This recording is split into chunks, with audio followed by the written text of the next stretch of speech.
Thank you for joining us for today's episode of Quality Care Talks. Sponsored by the Health Facilities Association of Maryland, HFAM, Quality Care Talks explores leadership, innovation, and the critical issues facing long-term and post-acute care providers serving Marylanders in need. Whether you are a provider, vendor, or consumer, Quality Care Talks will help you navigate the complex and ever-changing healthcare industry. Welcome, Jim Reilly, to the HFAM Quality Cares Talks podcast. How are you? I'm doing great today. How are you, Joe? I'm doing great. Just for those of you out there listening to us today, this is the podcast of the Health Facilities Association of Maryland. I'm Joe D'Amatos, the CEO and president at HFAM. And today we are incredibly blessed to have one of our friends and partners on, Jim Reilly from Therapy Systems. Jim, thanks for making the time. My pleasure. Listen, I've got to ask you, how did you end up as a leader and an executive in the medical equipment industry? I guess you could say it was some combination of a little bit of dumb luck or fate. I started my career out in healthcare, but in the biologics, regulatory policy roles. And as time went on, I was looking to do something new and a little more exciting. I'd been there for a long time. And I ventured out looking for a business to purchase. Therapy Systems kind of almost found me, if you will. And the point that I knew it was the place I needed to be, to take what I had learned about regulatory and policy and, leading at a broader level in industry, was in that first week when I was with the new owner, and he was just kind of showing me the ropes of what he had done over the years. And we visited two facilities on opposite ends of the world within our territory. The first one we walked into, and as we pulled up to the front door and we walked in, this is the facility that my great-grandfather spent the last few days of life, actually last few months, if you will. Wow. I thought that was pretty ironic. And then we got in the car and we're driving back to the office, and we got another call to go visit another facility at the other end of our territory. And when we got there, that was actually where his daughter, my grandmother, spent her final year or two of life. And I looked at him when we were walking away at the end. Either this was meant to be or it's a terrible disaster waiting to happen. So far, I've taken it as meant to be, and I've tried to bring forward all the lessons I learned about how to think about the future and policy and how the world responds and interacts with us, and bring it to this business. Jim, how long ago was that now? That was just shy of 3 years now. If you had to describe the solutions that Therapy Systems bring to the marketplace, how would you describe what it is that you do? So when we look at the marketplace and kind of what's the problem that we're helping our customers solve for?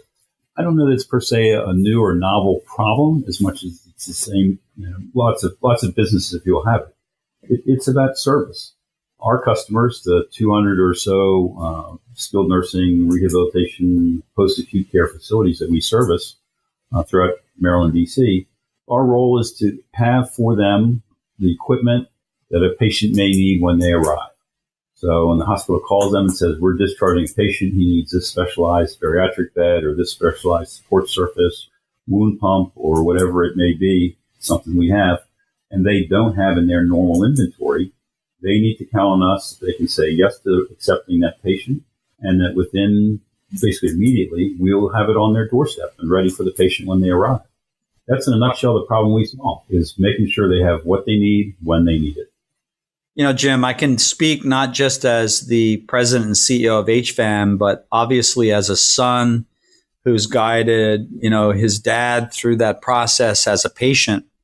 And I tell you, it's not just a relief and a service to the skilled nursing and rehab center that you are providing in terms of that resource or that customer service or the product that you're delivering.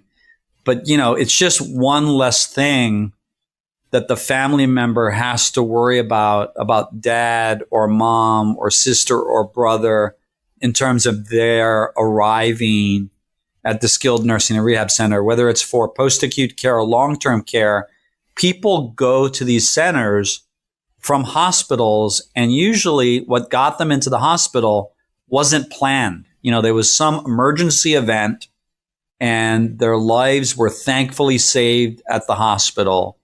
And they need to just get a little bit stronger before going home, or they need a longer period of time to figure out what the future is going to be. And in both of those cases, the skilled nursing and rehab center has to have the equipment to provide quality care. You do that. And I guess what I want to point out explicitly to you is, as a family member, it takes a big burden off the families who are worried about the care of mom, dad, sister, brother. It is, effectively we have two very interrelated customers. It's the patient, which we usually have a chance to meet at some point, but our frontline customer is the facility. Those facilities, they do an incredible job, but they can't afford often can't afford the capital investment, or don't have the physical plant to manage all of the various pieces of equipment that they may need for any given patient on any given day. And that's where we come in. That's our role, is to say, you can still say yes to that admission. You can still do your best to take care of that patient. We can, if you will, acquire that equipment and then effectively become a sharing service across multiple facilities. And our job then is to manage the inventory appropriately so that we have it when they need it. It takes a burden off of those family members. The facility itself doesn't have to double think, okay, can we do this? And the admissions come, and there's not a lot of time for that. You get a call, they say, here's the patient. He'll be there at 3 or 4 or 5 or 2 a.m. We have to make sure they have it when they get there. Yeah, no, it's incredible. Let me ask you, what gets you motivated in the morning? Why do you get up every morning and it's still get to moment as opposed to a got to moment? What keeps you motivated in the morning? Well, I'm in the fortunate position in the leadership of the company now, that what really gets me up is generally a happy person. I look forward to the challenges that each day provide, but I don't get tangled up in the day-to-day. We have a great staff that does that. And the thing that makes me get up and go to work and not feel, I got to do this again, it's Monday, is that I get the chance to sort of provide a vision for the business in the future, see our customers and our staff prosper through that. And that's honestly what motivates me every morning to get up. So let's talk a minute again and check through that inventory in terms of the solution that you provide to our HFAM members, and sort of check off the most likely pieces of equipment that you can provide for them. So bed is certainly one of them. What are the other 1 or 2 or 3 that you are often providing for our members who are then providing quality care for Marylanders in need? So we have a number of pieces of equipment, but if I had to list off really the top 3 important pieces, it's bariatric beds, and they come in a variety of sizes and shapes to deal with larger and smaller patients. Some extend width, some extend length, or both. Sometimes it has a scale. There are a variety, if you will, of options within that category. Support surfaces is probably our single largest area. And that could be, explained as what's basically a very high-tech air mattress system.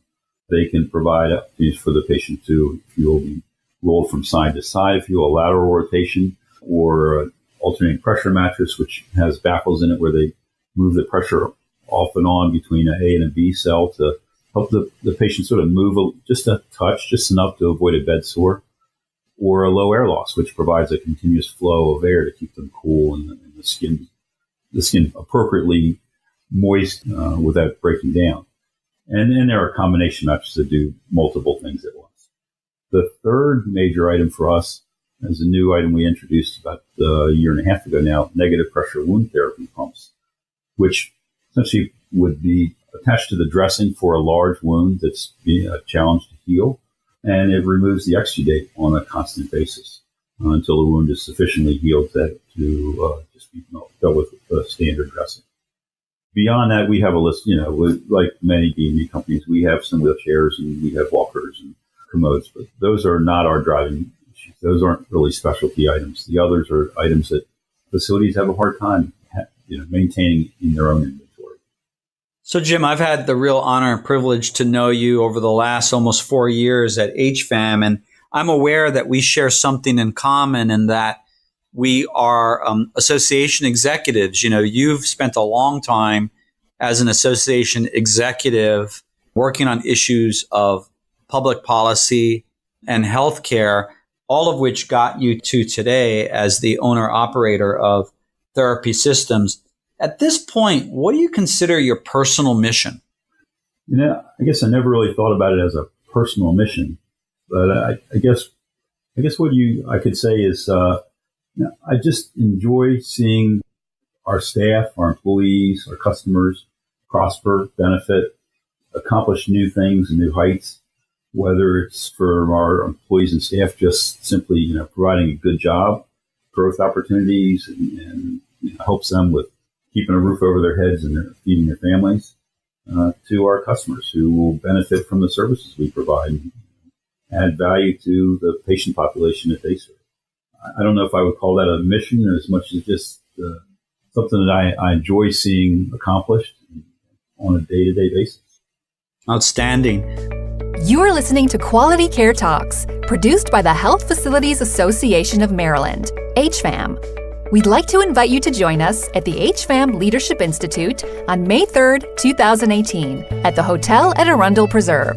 Sponsored by WGL Energy and Medline, the Institute's keynote speaker will be Maryland Secretary of Commerce Mike Gill. To register for the HFAM Leadership Institute, please visit www.hfam.org. And now, back to the conversation.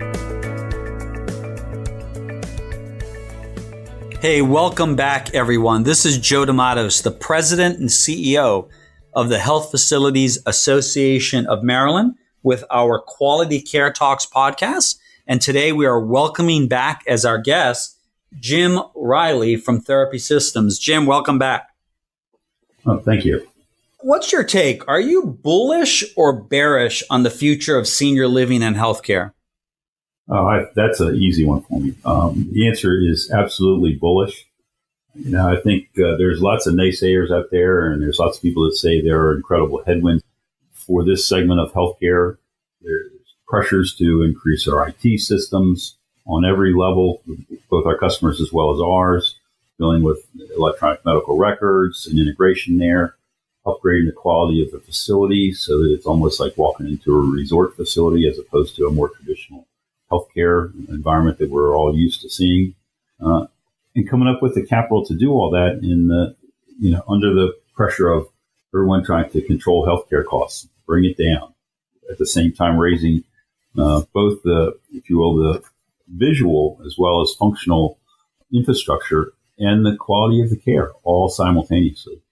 So, the pressure is there for form and function at the highest levels.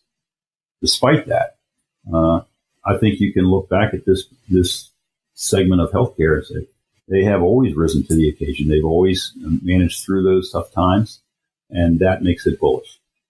For those of us that are willing to dig in and make that happen, it will be an absolutely incredible outcome for the patients we serve, and the industry will continue to grow. I'm with you on that. I wouldn't be doing what I'm doing if I weren't incredibly bullish on the future of post-acute and long-term care in Maryland. There are 230 skilled nursing and rehab centers in Maryland. Most of them are an HFAM membership, and they really set a standard ahead of the country in providing quality care to folks that face multiple healthcare challenges. So the healthcare speak about that is our centers care for high acuity patients with comorbidities, right? So these are really sick people that have more than one healthcare challenge who otherwise would be receiving that post-acute care in hospitals. And so they're receiving that quality care in our centers at lower cost. And I think what most people don't realize in Maryland when they're looking at that post-acute segment is that on average, those patients are heading back home stronger about a month later. Mm-hmm. I think you're absolutely right. If you read all of the news, they talk about home care, and there's just an incredible push to get people out of the hospital with the concept that they can all go home, instantaneously. And I think the reality is that they're pushing them out so early that if there aren't skilled nursing, if there aren't post-acute facilities, that you would not be able to get the number of patients out of the hospital that you are. And what that means is it's sort of like that step down before you actually get to the home care setting. And it is a growing segment, and it's something that I think is at least one of the solutions towards our cost pressures over healthcare and improving quality. I think a lot of the services that they receive, that these patients need and receive, are much better delivered in that post-acute facility than they would ever be in a hospital or a home care setting. No, agreed. Hey, listen, I want to shift gears a little bit and talk about leadership and development and your evolution as a leader. What role governing values play in your life, or have they played in your personal and professional life? I guess that's, I do have some personal values. My wife gets really annoyed when I would talk to my kids about it. Sometimes they challenged her in her ability to raise them the way she thought would have been maybe slightly more appropriate. And they came down to a few sort of simple or often silly values or quirky codes or guidelines. And they all sort of push you to always be challenging and going a little bit farther and trying to do all the right things. And I'll give you a couple of examples. Please. We try to teach our children, they should grow up with the belief that you don't come fundamentally or with any intrinsic rights. That what you have in the world, at least in this country, is you have privileges. And you earn those privileges every day by the way you behave, by the things that you say to people, the way you treat other people. And if you approach life with that perspective, that you don't have guaranteed rights, but you do have earnable privileges, that fundamentally will make you a good person. Another one and I think this is the one that probably challenged my wife the most, is that sometimes it is better to ask forgiveness instead of permission. I think this rule, as the trumping, if you will, probably not a good choice of words in today's environment, but the ultimate challenge, though, is if you choose forgiveness, is you have to make sure that whatever decision you made is the right decision. And right isn't always necessarily what's in your best interest. So that's a challenge one oftentimes.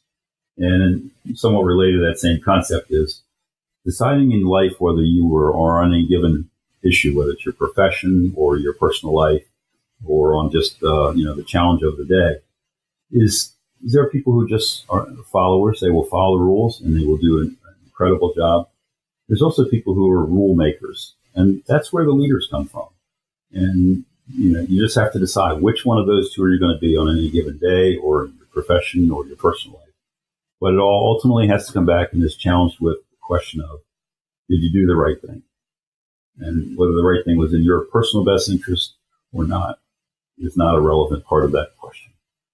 And I don't know if that makes sense to anybody, but that's kind of the way I've approached things through most of my life. It's a way that I think our kids are doing a pretty good job of it, although that when they're learning those rules, they clearly make lots of mistakes. That's where my wife would provide a fair amount of guidance and overarching parenting, if you will, to both our boys and myself sometimes.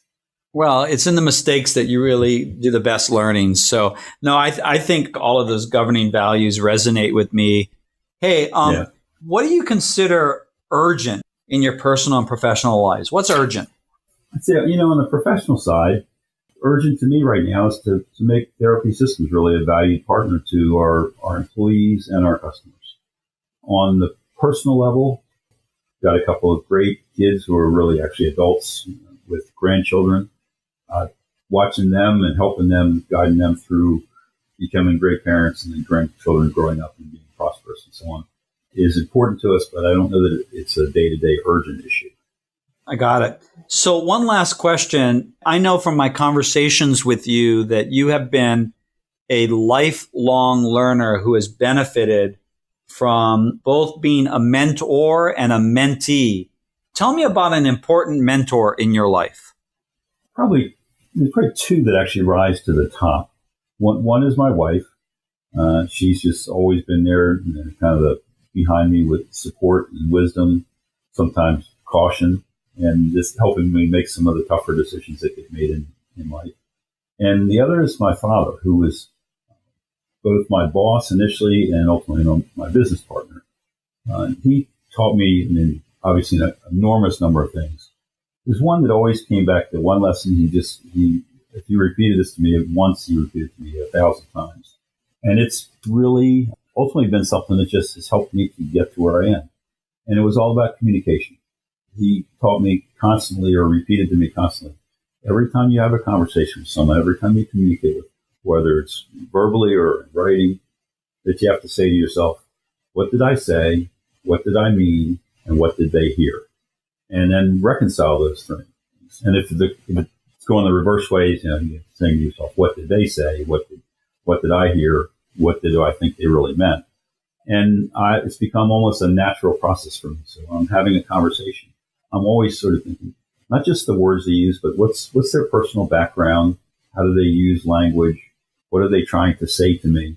And that helps you respond appropriately, and in some cases become that valued partner, or be able to respond appropriately to what truly of concern to them, or what you express, what you truly need them to hear.